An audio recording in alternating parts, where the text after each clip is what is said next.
Hi friends, I'm Tilak, you're watching Tech Maybe Unique, and today we're going to see how to insert pictures or images on your WPS spreadsheet, on your sheets, on your computer or PC. And if you are new to this channel, make sure to click on subscribe button below. We just move on to the video. So how to insert the picture on your WPS spreadsheet, I'm just going to show in this video. For that, first of all, you just click on the insert option on the top. Now you just want to click on the picture, and here you can also insert the picture directly from the online, or you can just click on the from file or extract file, or just click on this, and here you can see you can just choose the pictures from your PC.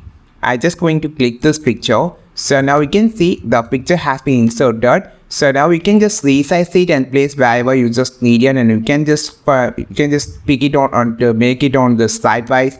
And you can click on the image. After clicking on the image, you can see the option called picture tool on the top, and also some options on the side which you can just edit everything. So this is how you just create, or you just have this image insert on your sheets, on your WPS spreadsheet. I think this video helped you a lot. Like this video, share this video, subscribe this channel. We will meet on next video with a super valuable content. This is Tilak signing off from Tech Maybe Unique. Have a wonderful day.